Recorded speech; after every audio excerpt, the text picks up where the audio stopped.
మరిన్ని వీడియోస్ కోసం సబ్స్క్రైబ్ చేసుకోండి. లేటెస్ట్ అప్డేట్స్ కోసం గంట ఐకాన్ను క్లిక్ చేయండి. ఏనుగు తాడు. కేరళలోని ఒక చిన్న గ్రామంలో ఒక ఏనుగుల క్యాంప్ జరుగుతోంది. ఆ క్యాంప్లో ఎన్నో ఏనుగులు ఉన్నాయి. అందులో చిన్న చిన్న ఏనుగులు కూడా ఉన్నాయి. ఒకరోజు ఒక టూరిస్టు ఆ ఏనుగుల క్యాంపు నుంచి నడుస్తూ వెళ్తున్నాడు. అక్కడున్న ఏనుగులను కేజుల్లో పెట్టకుండా, చైన్లతో కట్టేయకుండా కేవలం తాడుతోనే వాటిని కట్టడాన్ని అతను గుర్తిస్తాడు. అది చూసిన అతను ఇలా ఆలోచిస్తాడు, ఇంత పెద్ద ఏనుగులు ఆ తాడు తెంపుకుని ఎంచక్క పారిపోవచ్చు కదా, కానీ అవి అసలు ప్రయత్నించడం లేదు, ఇక్కడి నుంచి పారిపోవడం లేదు. ఇది ఎందుకో తెలుసుకోవాలనుకున్న టూరిస్టు ఎంతో ఆసక్తితో అక్కడున్న మావటివాణ్ణి ఈ విషయం అడుగుతాడు. అప్పుడు ఆ మావటి చెప్తాడు, చిన్నప్పటి నుంచి ఏనుగులను ఒకే రకమైన తాడుతో బంధిస్తాము. ఆ తాడు చిన్నప్పుడు ఆ ఏనుగులు తెంపలేవు. అలా పెరుగుతూ వచ్చిన ఏనుగులు ఆ తాడు తాము తెంపలేమన్న ఆలోచనలోనే పెరుగుతాయి. అలా ఆ తాడు తాము తెంపలేమని అనుకుంటాయి. అందుకే తాడును తెంపడానికి అవి అస్సలు ప్రయత్నించవు. అందురాలైన అమ్మాయి కథ. ఒక చిన్న పట్టణంలో ఒక అందమైన అమ్మాయి ఉండేది. ఆ అమ్మాయి తాను అందురాలు కావడం వల్ల తనని తాను ద్వేషించుకునేది. ఆమెకు మంచి మనసున్న, ప్రేమించే బాయ్ ఫ్రెండ్ ఉన్నాడు. అతను ఆమెను అన్ని వేళలా ఎంతో జాగ్రత్తగా చూసుకునేవాడు. అతను ఆమెను ఎంతగానో ప్రేమించేవాడు. ఒకరోజు ఆ అమ్మాయి, నేనే గనుక ఈ ప్రపంచాన్ని చూడగలిగితే నిన్ను పెళ్లి చేసుకుంటానని అతని బాయ్ ఫ్రెండ్తో చెప్తుంది. బాయ్ ఫ్రెండ్ ఆమెను చూసి ఎంతో బాధపడతాడు. ఒకరోజు ఎవరో తన 2 కళ్లను ఆ అమ్మాయికి దానం చేస్తారు. ఆపరేషన్ తరువాత ఆ అమ్మాయి అన్నీ చూడగలుగుతుంది. అలాగే తన బాయ్ ఫ్రెండ్ను కూడా చూస్తుంది. ఇద్దరూ ఎంతో సంతోషంగా ఉంటారు. అప్పుడు ఆ అమ్మాయి బాయ్ ఫ్రెండ్, నువ్విప్పుడు అన్నీ చూడగలుగుతున్నావు కదా, మరి నన్ను పెళ్లి చేసుకుంటావా అని ఆ అమ్మాయిని అడుగుతాడు. తన బాయ్ ఫ్రెండ్కి కళ్ళు లేవని తెలుసుకున్న ఆ అమ్మాయి షాక్ అవుతుంది. పెళ్లికి నిరాకరిస్తుంది. అప్పుడు ఆ అబ్బాయి బాధతో అక్కడి నుండి వెళ్ళిపోతాడు. ఒకరోజు ఒక లేఖను ఆ అమ్మాయికి పంపిస్తాడు. జీవితాంతం సంతోషంగా ఉండు, నా కళ్ళను జాగ్రత్తగా చూసుకో అని ఆ లేఖలో ఉంటుంది.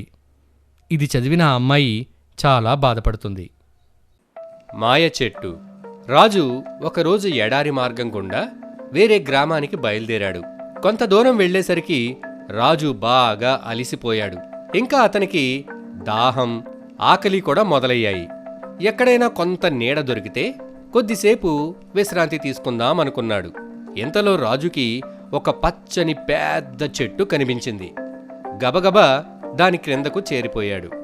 అబ్బా, ఎంత చల్లగా ఉంది, తాగడానికి కొన్ని నీళ్లుంటే బావుండు అని మనసులో అనుకున్నాడు. వెంటనే ఒక గ్లాసులో చల్లటి నీళ్లు అతని ముందు ప్రత్యక్షమయ్యాయి. అక్కడ కూర్చొని ఆ నీళ్లను త్రాగాడు. కొంతసేపటికి తినడానికి ఏమైనా ఉంటే బాగుండు అని అనుకున్నాడు. వెంటనే పంచభక్ష పరమాణాలతో కూడిన భోజనం అతని ముందు ప్రత్యక్షమయ్యింది. విషయం ఏంటంటే అతను కూర్చున్నది కల్పవృక్షం క్రింద. ఆ చెట్టు కింద ఉండి ఏది కోరుకుంటే అది జరుగుతుంది. ఈ విషయం రాజుకి తెలియదు. రాజు తృప్తిగా భోజనం చేశాడు. కడుపు నిండి మత్తుగా నిద్ర రాసాగింది. పడుకోవడానికి ఒక మెత్తటి పరుపుంటే బావుండు అని అనుకున్నాడు. వెంటనే ఒక మెత్తటి పరుపు అక్కడ ప్రత్యక్షమయ్యింది. చక్కగా దానిమీద కాళ్ళు చాపుకుని హాయిగా పడుకున్నాడు. నడిచి నడిచి కాళ్ళు బాగా నొప్పులు పుడుతున్నాయి. కాళ్ళు పట్టడానికి ఎవరైనా ఉంటే బాగుండు అని అనుకున్నాడు. అంతే, వెంటనే ఒక యువతి ప్రత్యక్షమయ్యి అతని కాళ్ళు వత్తడం ప్రారంభించింది. రాజు నిద్రలోకి జారుకున్నాడు.